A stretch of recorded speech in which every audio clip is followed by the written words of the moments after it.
एक खामोशी। और देखें, हमारी सारे तहरीके इंसाफ के जलसों में ख्वातीन आती हैं, सारे जलसों में आती है, और सारे मेरे नौजवानों की जिम्मेदारी है कि उनका पूरी तरह ध्यान रखा जाए।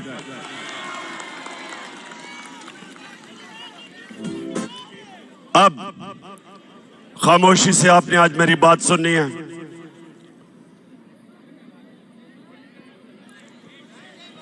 अब ये खामोशी खामोशी। देखें, जब चंगेज खान दुनिया में फतह करने के लिए निकला तो वो ये करता था कि जब एक शहर को फतह करता था तो वो उसके बाद लोगों की गर्दनें काट के उनकी खोपड़ियों को या एक पहाड़ी बनाता था, और फिर थोड़े से लोगों को वो जुल्म दिखा के उनको छोड़ देता था। वो चारों तरफ चले जाते थे और वो सब दुनिया को चंगेज खान की दहशत बताते थे, और उसके नतीजे में बहुत शहर लड़े बगैर ही हाथ खड़ा कर देते थे। जब उसकी दहशत का खौफ लोगों में आता था, लड़े बगैर ही अब भी पाकिस्तान में लोगों के ऊपर दहशत फैलाई जा रही है गुलाम बनाने के लिए। ये गौर से सुने मेरी बात। ये जो शहबाज गिल से हुआ, ये इसलिए नहीं हुआ कि उसने कहा क्या। जो उसने कहा उससे बहुत ज्यादा नवाज शरीफ, शहबाज तो खैर बूट पॉलिश करता रहता है, नवाज शरीफ, आसिफ जरदारी, मरियम, ख्वाजा आसिफ, फजल रहमान डीजल, इन सब ने उससे बहुत ज्यादा ऐसी बातें की कि वाकई इस फौज के इदारे को नुकसान पहुंचाने की कोशिश की।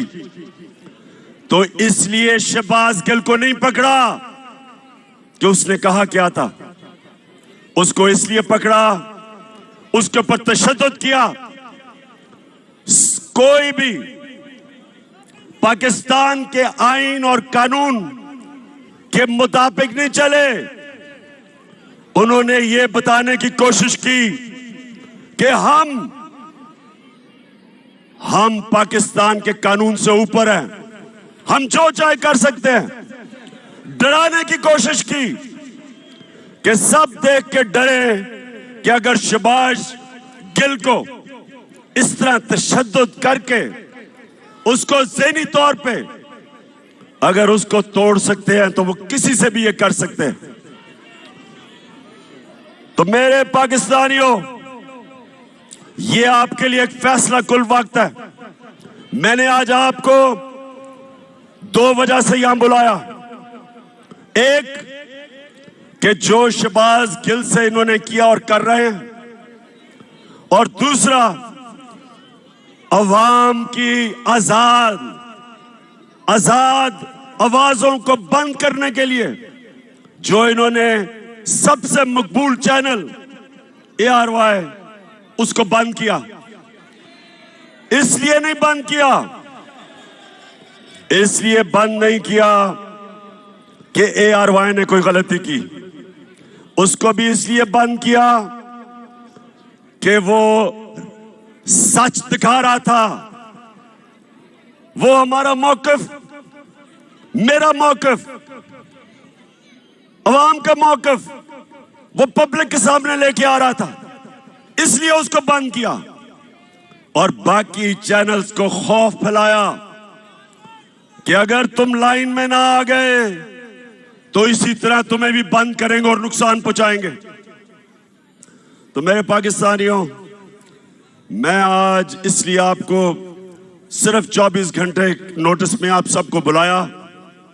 ये बड़ा अहम वक्त है पाकिस्तान में, फैसला कुन वक्त है, डिफाइनिंग मोमेंट है।